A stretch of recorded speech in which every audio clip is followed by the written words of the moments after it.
प्रेम से बोलिए सदगुरुदेव महाराज की जय। परम पिता परमेश्वर की जय। आनंद कंद लीलाधारी प्रभु सदानंद मनमोहन भगवान की जय। परम पूज्य संत ज्ञानेश्वर स्वामी सदानंद जी परमहंस के DLW विराट सत्संग समारोह वाराणसी के सत्संग कार्यक्रम से आज का पाठ सुनिए। कल भी बताया था, श्रद्धावानम लभ्यते ज्ञानम तत्परम संयतेन्द्रिया ज्ञानम लब्धवा पराम शांतिम चिरेणाधि गच्छति। जो श्रद्धावान व्यक्ति है वो जब ज्ञान को ग्रहण करेगा तो उसको ही शांति की प्राप्ति होती है। कौन से ज्ञान को? लब्धवा पराम, जो चेतन का ज्ञान है, परमात्मा वाला ज्ञान है, जीव ईश्वर परमेश्वर वाला जो ज्ञान है, ज्ञानम लब्धवा पराम। जो एक होता है अपरा विद्या, एक होती है परा विद्या। परा अपरा दो शब्द है। अपरा है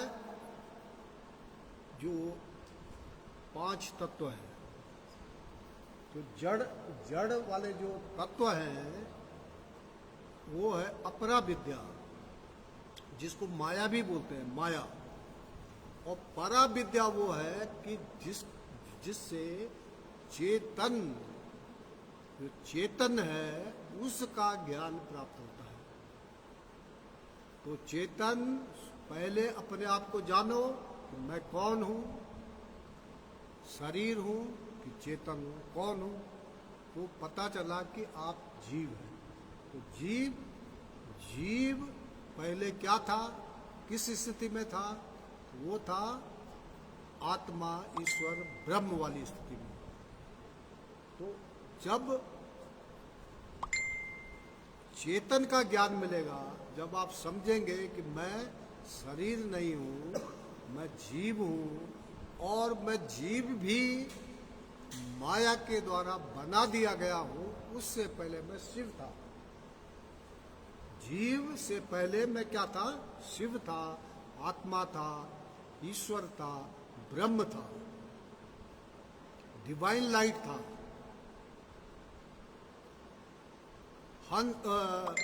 हंस था। लेकिन माया में प्रवेश करते ही मैं जीव बन गया हूं। अब मुझे पुनः हंस वाली स्थिति को, शिव वाली स्थिति को प्राप्त करना है। जैसे ही वो ज्ञान के माध्यम से इसको देखेगा तो धन्य धन्य हो जाएगा। और ये भी देखेगा कि मैं इससे पहले कहां से आया हूं। तो ज्ञान में उसको दिखाई देगा कि मैं परमात्मा में ही था। अब भगवत कृपा से मैं पुनः परमात्मा को प्राप्त कर सकता हूं। तो ज्ञानम लब्धवा परा, जब ये चेतन का ज्ञान प्राप्त हो जाएगा, किसको होता है? श्रद्धावानम, श्रद्धालु व्यक्ति जो अपने को जानना चाहता है। तो श्रद्धावानम लभ्यते ज्ञानम, उसी को इसकी प्राप्ति होगी। जिस मात्रा में, जिस अनुपात में आपकी श्रद्धा बनेगी, उसी अनुपात में आपको लाभ भी मिलेगा। पात्रता चाहिए ज्ञान को प्राप्त करने के लिए। ज्ञान के लिए पात्रता चाहिए। जिस प्रकार का पात्र होगा उसी प्रकार का उसमें वस्तु आ सकती है। तो पात्र बनाना पड़ता है। पात्र, अपने को इस ज्ञान का पात्र बनाना पड़ता है। तो पात्र जितना शुद्ध होगा, जितना अधिक बड़ा होगा, उतना ही उसमें ज्ञान की प्राप्ति उतनी जल्दी होगी, उसी अनुपात में होगी। कोई चम्मच को कर देगा तो चम्मच में जितना पानी आएगा उतना ही समाएगा। कोई कटोरी को रख देगा, कोई गिलास रख देगा, कोई और बड़ा बर्तन, तो बर्तन के हिसाब से भी प्राप्ति होगी। तो ये क्या है, जो सत्संग है, सत्संग आपको उस ज्ञान के लिए पात्र बनाता है। सत्संग सुनने का लाभ क्या मिलता है कि मनुष्य सत्संग सुन करके उसमें ज्ञान के लिए पात्रता आती है, पात्र बनता है। परमात्मा की कृपा के लिए पात्रता होनी जरूरी है। तो पात्रता क्रिएट करने के लिए ही सत्संग कार्यक्रम होता है, जिससे कि आपका रोजाना जो मैल है, जो संसार के प्रभाव से दुष्प्रभावित हो जाता है, उसकी सफाई, बर्तन की सफाई सत्संग के माध्यम से होती है। और सफाई के साथ साथ पात्रता भी आपके अंदर आती है। पात्रता आएगी तभी जाके आप भक्ति और सेवा कर पाएंगे, अन्यथा होगा ही नहीं। बिना ज्ञान के आप भक्ति सेवा भी नहीं कर सकते हैं। तो श्रद्धावानम लभ्यते ज्ञानम तत्परा संयतेन्द्रिया, तत्परम संयतेन्द्रिया। इंद्रियों का संयम, इंद्रियों का संयम होना भी इसके लिए अनिवार्य है।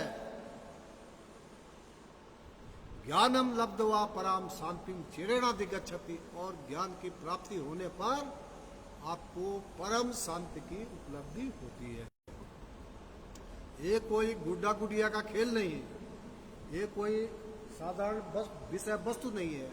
क्योंकि इस धरती पर क्या पूरे ब्रह्मांड में सबसे कोई पवित्रतम चीज है तो वो ज्ञान है।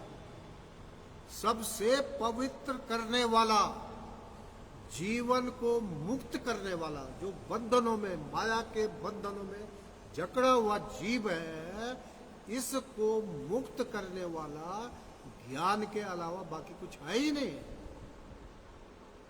ज्ञान वो विषय वस्तु है कि जो आपके संपूर्ण पापों को नष्ट कर देता है, संपूर्ण भ्रमों को नष्ट कर देता है, और आपको उस स्थिति में पहुंचा देता है कि जहां से आप मुक्त हो जाते हैं।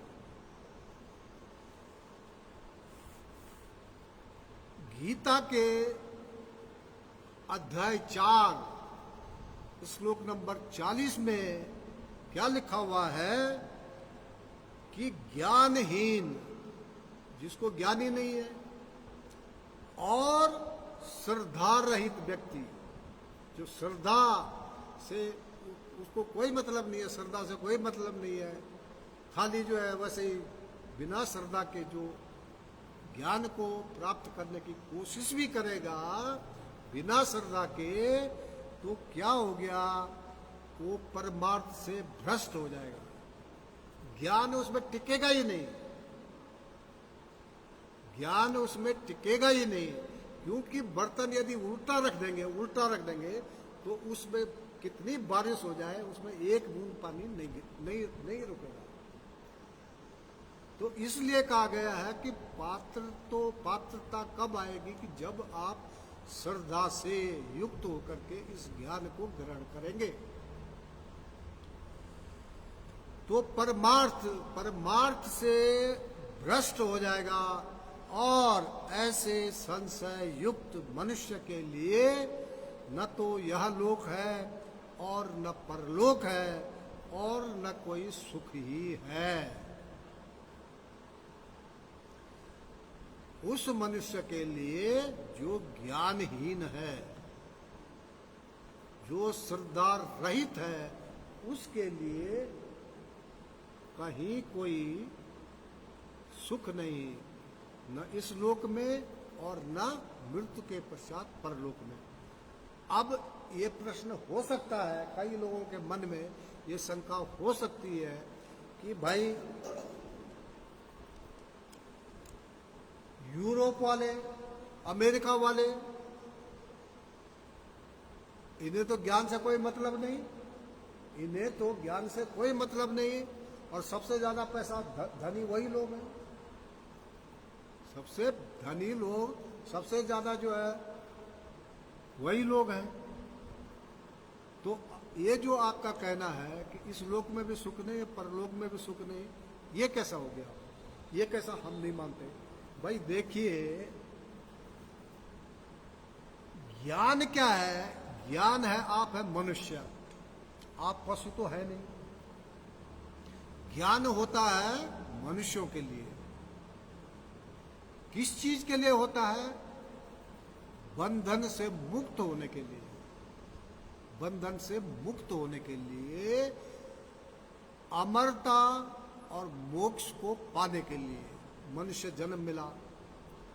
और बिना ज्ञान के, चाहे कोई कितना धनी है, कोई राजा ही क्यों नहीं है, वो भी बिना सींग और बिना पूंछ का पशु ही है। जैसे पशु के सींग होते हैं, पूंछ होती है, तो चाहे वो कितना भी समृद्ध है, कितना भी वो है, तो वो बिना सींग और बिना पूंछ का पशु ही है, पशु। यदि उसने मनुष्य जन्म लेकर के ज्ञान को प्राप्त नहीं किया, तो वो पशु से ऊपर नहीं उठ पाया।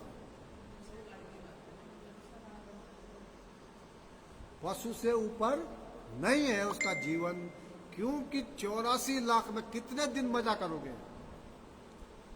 कितने दिन आप मजा करोगे? कितने दिन? क्योंकि ये जीवन तो बहुत थोड़ा है, मनुष्य जीवन बहुत थोड़ा है। किसके मुकाबले में? जीव के मुकाबले में,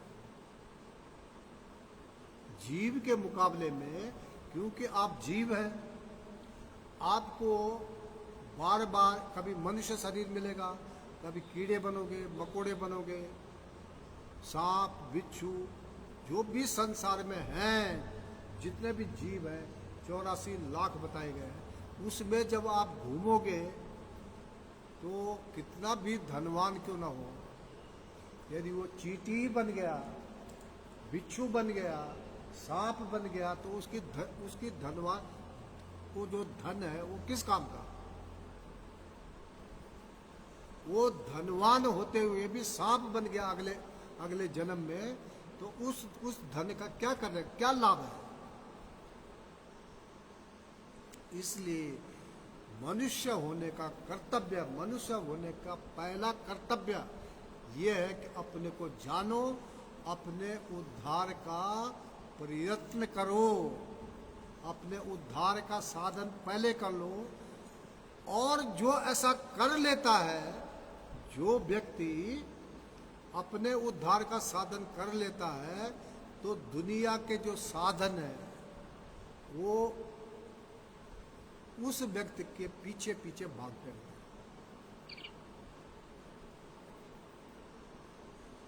दुनिया के जो जितने साधन हैं वो पीछे पीछे उसके भागते रहते हैं। कहीं कोई परमात्मा वाले के लिए कहीं कोई कमी नहीं होती है।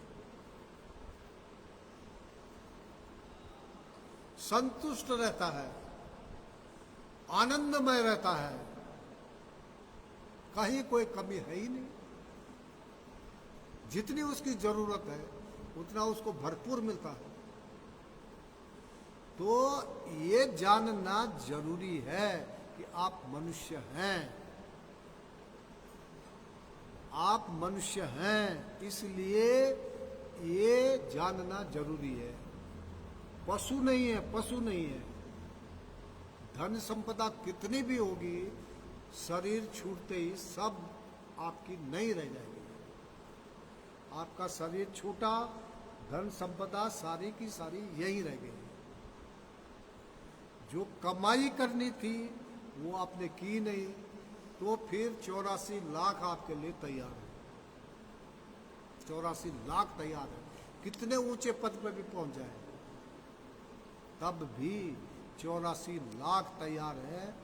बिना सींग और पूंछ के आप पशु ही हैं, क्योंकि 4 में है आहार, निद्रा, भय और मैथुन। इस 4 से ऊपर यदि नहीं उठ पाए तो फिर आप अपने को पशु ही समझिए, क्योंकि ये मनुष्य जीवन बहुत थोड़ा है। और इसमें अरे भाई देखिए ना कि बड़े बड़े जो सम्राट थे वो अपना राजपाट छोड़ करके आत्मा ईश्वर ब्रह्म के लिए चल दिए, सब कुछ दे दा करके। इतिहास गवाह है, उनके पास किसी चीज की कमी नहीं थी, सारे सुख के सारे साधन थे, राजमहल था, जो राजा ही हो उसको क्या कमी हो सकती है। फिर भी आप देखिए गौतम बुद्ध जो है निकल गए खोज करने के लिए, जानने के लिए निकल गए। महावीर जैन राजा थे, और आप इतिहास को पढ़ेंगे तो पता चलेगा कि ये बहुत बहुत संपन्न थे, इतना दान कि आज तक किसी ने किया नहीं। सारा राज्य, सारा संपदा सब दे दी। किस चीज के लिए? चेतन को जानने के लिए। इस चेतन को जानने के लिए सब कुछ छोड़ छाड़ के चले गए। इतिहास गवाह है इस बात का। इसलिए ये कोई साधारण विषय नहीं है, सामान्य वालों के लिए नहीं है, कीड़े मकोड़े बनने के लिए नहीं है। ये तो सृष्टि की श्रेष्ठतम उपलब्धि प्राप्त करने के लिए मनुष्य जीवन मिला है आपको। सृष्टि की सबसे उत्तम, सबसे श्रेष्ठ योनि पाकर के भी यदि आपने कीड़े मकोड़ों की तरह जीवन जिया तो उस जीवन का क्या मतलब है? कुछ नहीं। आहार, खाना पीना, निंद्रा, सोना, हमेशा भय से ग्रस्त रहना, कब मर जाऊं, कब क्या हो जाए, कब कुर्सी चले जाए, कब क्या हो जाए, कुछ पता नहीं। और बच्चे पैदा करना, यही तो कीड़े मकोड़े भी करते हैं। गाय, बैल, भैंस, ये भी सब यही करते हैं। तो फिर आपको मनुष्य जन्म मिलने का, कि जो देव दुर्लभ है उसको मिलने का क्या लाभ? कुछ नहीं। आप जो लाभ मिला, जैसे कोई मूर्ख व्यक्ति हो उसको हीरे मिल जाए, हीरे, तो वो उसको कांच समझ के फेंक देगा, कांच समझ के फेंक देगा, तो उसको क्या लाभ मिला? कुछ नहीं। अब जैसे कोई गाय है, गाय के आगे आप हीरे रख देंगे तो वो उसकी कदर करेगी? नहीं। आपने इस जीवन को पहचाना ही नहीं, आपने मनुष्य जीवन की कदर ही नहीं करी। तो इसलिए बोला गया कि श्रद्धावानम लभ्यते ज्ञानम। इस ज्ञान को प्राप्त करने के लिए श्रद्धालु होना अति आवश्यक है। जो ऐसा नहीं करेगा, जो ज्ञान को ग्रहण नहीं करेगा, वो उसके लिए न तो ये लोक सुखी है और न परलोक सुखी है। आगे क्या बता रहे हैं? हे धनंजय, जिसने कर्म योग की विधि से समस्त कर्मों को परमात्मा में अर्पण कर दिया है, समस्त कर्मों को परमात्मा में अर्पण कर लिया, मतलब जो परमार्थ के लिए ही, परमात्मा के लिए ही संपूर्ण कर्म करता है, अर्पण क्या कर दिया? जो काम कर रहे हैं वो अपने लिए नहीं बल्कि परमात्मा के लिए। जब आप कर्म करोगे तो जिसने ज्ञान के द्वारा समस्त संशयों का नाश कर दिया है, और इस सत्संग और ज्ञान के माध्यम से जो उसके दिमाग में फितूर है, जो संशय है, ये सही है कि गलत है कि क्या है क्या नहीं है, इसका जिसने नाश कर दिया, जिसको स्थिति परमात्मा में स्थिति सही ढंग से स्थित हो गया, जो जान गया समझ गया, ऐसे बस में किए हुए अंतःकरण वाले पुरुष को कर्म बांधते नहीं है। वो कर्म के बंधन में नहीं आता, और जब कर्म के बंधन में नहीं आएगा तो उसका पुनर्जन्म भी नहीं होगा। जो कर्म के बंधन में नहीं आएगा उसका पुनर्जन्म भी नहीं होगा, विभिन्न प्रकार के उससे बच जाएगा। जो बार बार जन्म मृत्यु और बीच का जीवन में जो भी कष्ट होते हैं, जो भी होते हैं, उनसे हमेशा के लिए मुक्त हो जाएगा। इसलिए हे भरतवंशी अर्जुन, तू हृदय में स्थित इस अज्ञान जनित अपने संशय का विवेक ज्ञान रूप तलवार द्वारा छेदन करके कर्म योग में स्थित हो जा और युद्ध के लिए खड़ा हो जा। वो कह रहे कि तू ये संशय छोड़ दे, मैं मेरा, ये मेरे गुरुजी, ये मेरे चाचा, ये मेरे ताऊ, ये मेरे मौसा, ये सब तेरा कुछ नहीं, तेरा कुछ नहीं, सब मेरा है, ये मेरा खेल है। और तू अपने कर्तव्य कर्म में लग जा, अपने कर्तव्य कर्म में लग जा और युद्ध कर, युद्ध कर।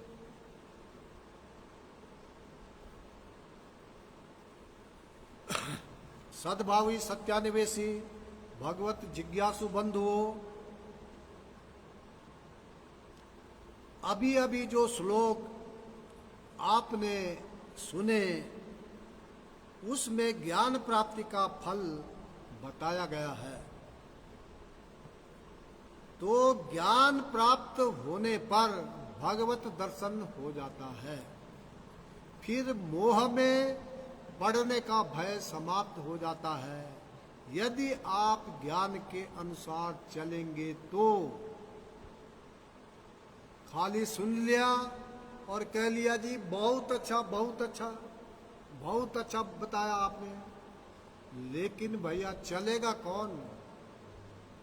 आपके सामने में बहुत स्वादिष्ट भोजन आ जाए, रख दिया जाए, उसके गुणगान किया जाए कि ये ऐसा है, ऐसा है, ऐसा है, आपने खाया ही नहीं तो क्या लाभ मिलेगा आपको? कुछ नहीं।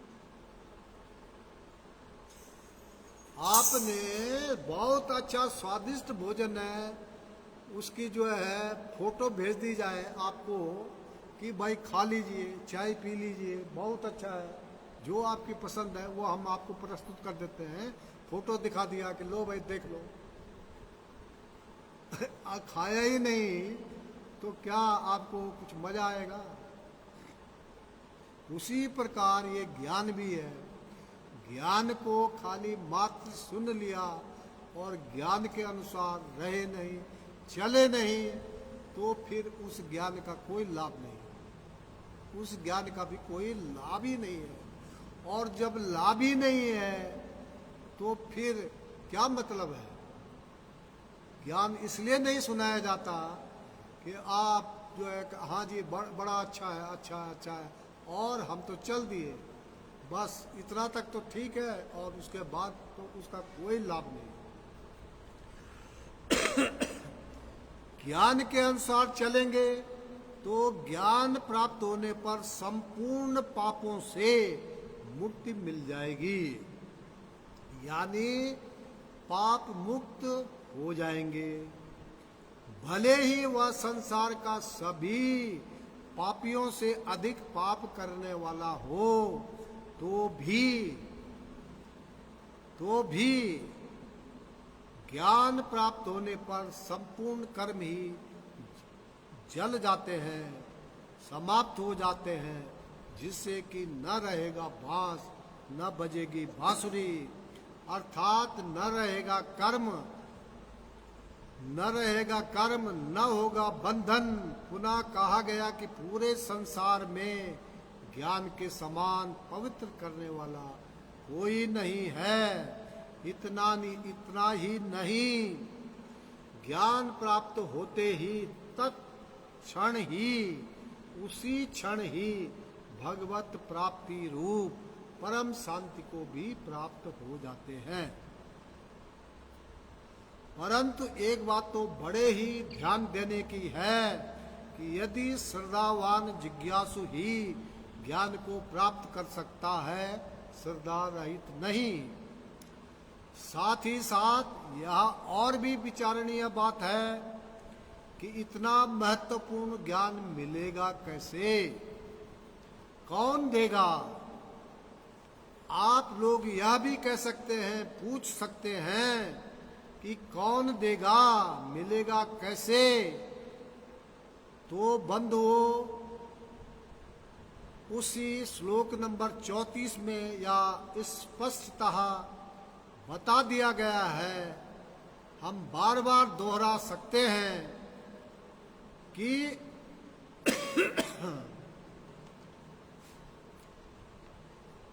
दोनों प्रश्नों का समाधान एक ही श्लोक में समाहित है। ज्ञान कौन देगा और हम उस ज्ञान को कैसे प्राप्त कर सकते हैं? तो क्या बताया गया श्लोक नंबर 34 में कि सर्वप्रथम आपको किसी तत्वदर्शी ज्ञानी पुरुष की खोज करनी पड़ेगी। सबसे पहले तत्वदर्शी ज्ञानी पुरुष की खोज करनी पड़ेगी।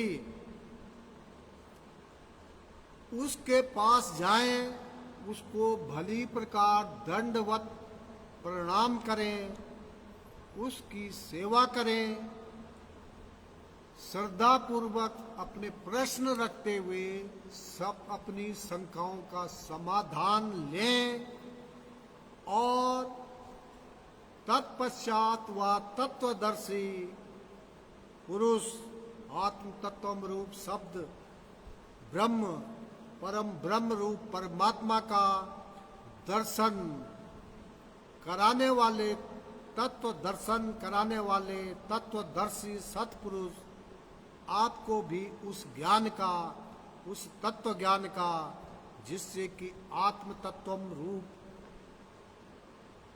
परम तत्वम रूप परमात्मा की यथार्थ जानकारी, प्रत्यक्षता दर्शन एवं स्पष्टता बातचीत करते हुए पहचान होता है। परमात्मा से आपकी प्रत्यक्षता बातचीत होगी, दर्शन होगा, तब जाकर के आपके संशय समाप्त होंगे। तब जाके मानिए कि ये वास्तव में तत्वदर्शी पुरुष है। दर्शी माने जो दिखा दे, किसको? तत्व को, तत्व रूप परमात्मा को जो दिखा दे, तत्व रूप परमात्मा से जो आपकी बातचीत करा दे। इसलिए इस ज्ञान को तत्व ज्ञान बोला गया, क्योंकि परमात्मा तत्व रूप में होता है। तत्व को तत्व से, तत्व द्वारा तत्व में प्रवेश करा दे, तब जाकर के तत्व ज्ञान होता है। एक गुड्डा गुड़िया का खेल नहीं है कि नकली तत्वदर्शी को कैसे पहचानेंगे। अरे तत्व को तो तत्व जब तक वो तत्व को तत्व से, तत्व में, तत्व द्वारा तत्व में प्रवेश न करा दे, तो वो तत्वदर्शी है ही नहीं। यही तो पहचान है, तत्वदर्शी बोला, तत्वदर्शी। तो तत्वदर्शी वो होगा कि जो तत्व को तत्व से, तत्व द्वारा, तत्व में प्रवेश करा दे, आपको भी प्रवेश करा दे, तब जाकर के मानिए कि ये तत्वदर्शी है। और यदि वो नहीं कर सकता, नहीं बता सकता, परमेश्वर से आपकी बातचीत नहीं करा सकता, तो वो नकली है, झूठा है, झूठा है। तो अध्याय 4 का श्लोक नंबर 34 में तत्वदर्शी कैसा होता है, तत्वदर्शी को से कैसे आप ज्ञान प्राप्त करेंगे, ये बताया गया है।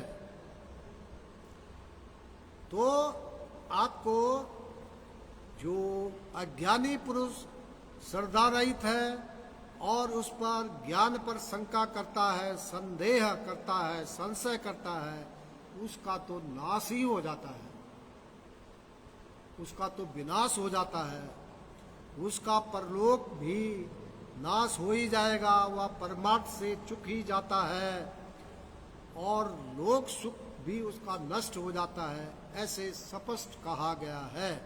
अतः आप बंधुओं से हमारा साग्रह अनुरोध है कि जीवन के उद्देश्य रूप भगवत प्राप्ति को अवश्य ही कर लेना चाहिए। प्रेम से बोलिए सद्गुरुदेव महाराज की जय, परमपिता परमेश्वर की जय, आनंद कंद लीलाधारी प्रभु सदानंद मनमोहन भगवान की जय।